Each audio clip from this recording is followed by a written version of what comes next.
A historic discovery, but is the mystery of the Franklin expedition solved? We look at how the search continues and what comes next. Also, the technology that is driving the underwater search. I'm Affan Chowdhry. Welcome to Globe Now. There were two ships, and for nearly 170 years, the fate of the Franklin expedition has been a mystery until now. That's one of the ships you can see there. But still, lots of questions remain.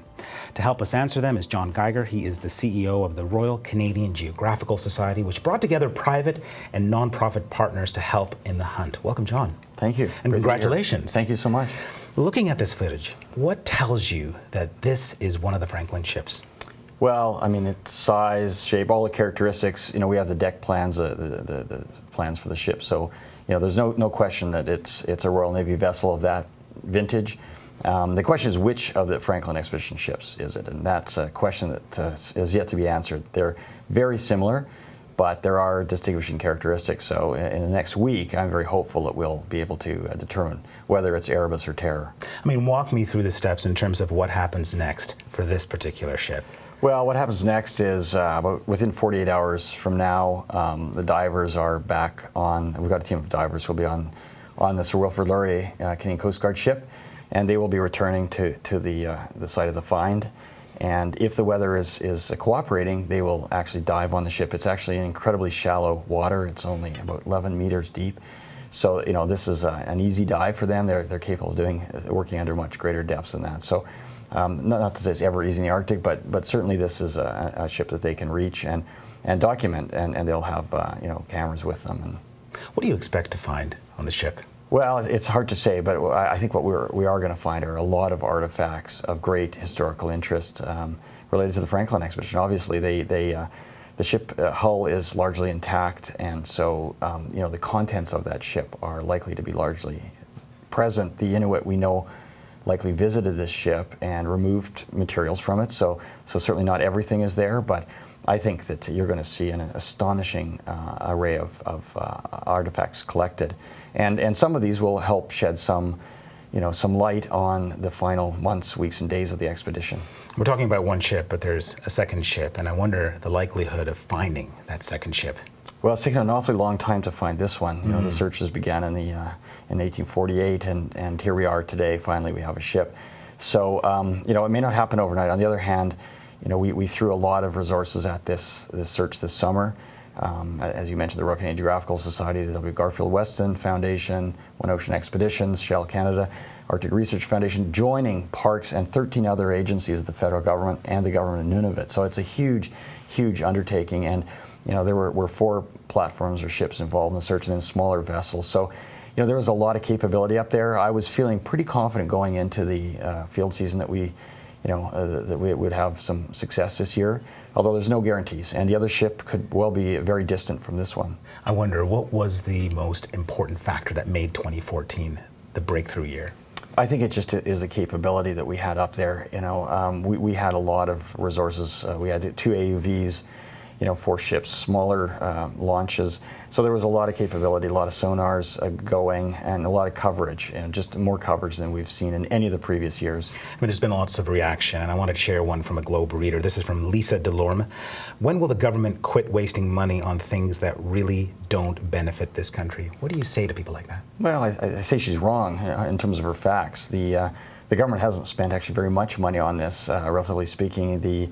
Much of the funding came from our private partners, supporters like the W. Garfield Weston Foundation and Arctic Research Foundation, which is Jim Balsilli's and Tim McDonald's operation. So a lot of it was outside funding. The presence of the Sir Wilfrid Laurier and you know, the government capability that was there, they're there anyway. They're doing the usual work of you know, monitoring traffic through the ice and so forth. So you know, the costs are remarkably low for the government. This is not a tax boondoggle. Roughly, what are we talking about?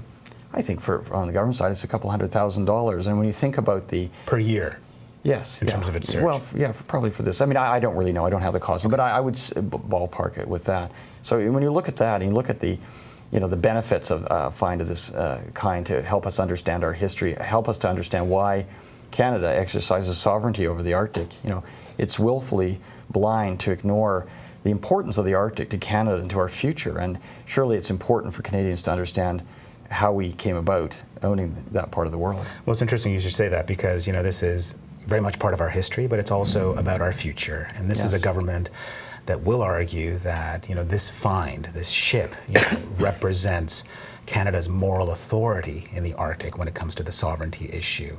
Do you think that should be the legacy of the Franklin expedition? Well, I think the legacy of the Franklin expedition, you're right, in part it is to assert the presence of Canada in the Arctic. I mean, we are inheritors of this golden era of British exploration. But I think the current government has been very wise to pay attention to the North. There's tremendous economic future in the North. There's a lot of resources. There's a lot of activity up there. And so I think that it would be foolhardy to ignore it. There's been this sort of, we as Canadians have this love of the idea of the North. We're a northern people. We love hockey, and we define ourselves by the North.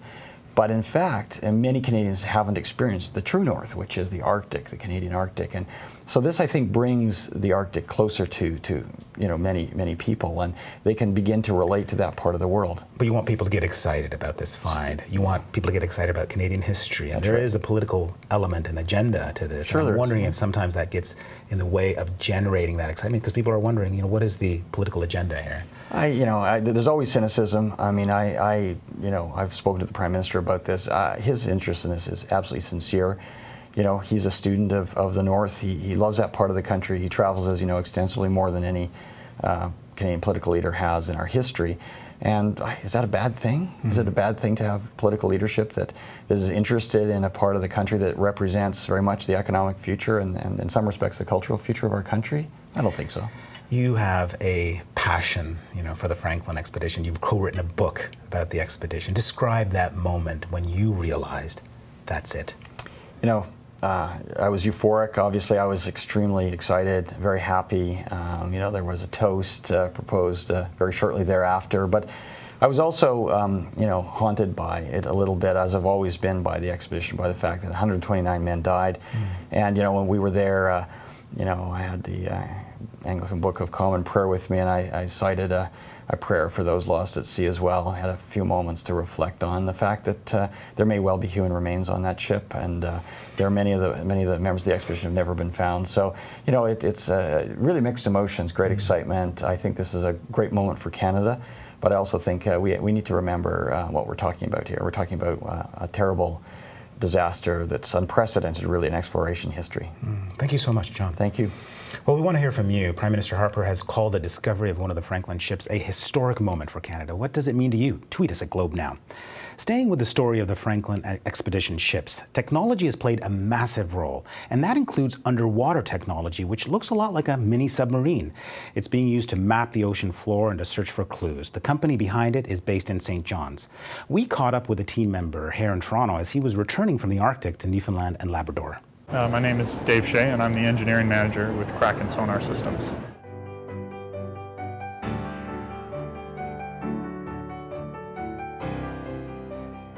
There were two systems, a towed sonar on board one of the Parks Canada vessels and an autonomous underwater vehicle that we were using with our sonar system. The side scan sonar that they're using is a side-looking sonar system that they tow through the water. So as the vehicle is moving along, it's sending out pings sideways and producing these little slices of imagery on the seabed. And they recombine all those slices together to produce an image of the seabed. A whole bunch of those pings are added together to produce that large image. Parks Canada has been looking for these wrecks for a number of years now, and this year is probably the largest effort they've ever made. The survey area that we were looking for was over 1,200 square kilometers, which is larger than all the other years surveyed combined. So it's taken them the better part of a year to coordinate all these different parties. With the technology that Parks Canada is using currently, it's a typical side scan sonar system. They're very lucky to have been operating in the right area and been able to locate those wrecks. That's all for today's show. If you've got a moment, hop onto Twitter. Does the discovery of one of the Franklin expedition ships give Canada moral authority in the Arctic? Tweet us at Globe Now. I'm Affan Chowdhry. Thanks for watching.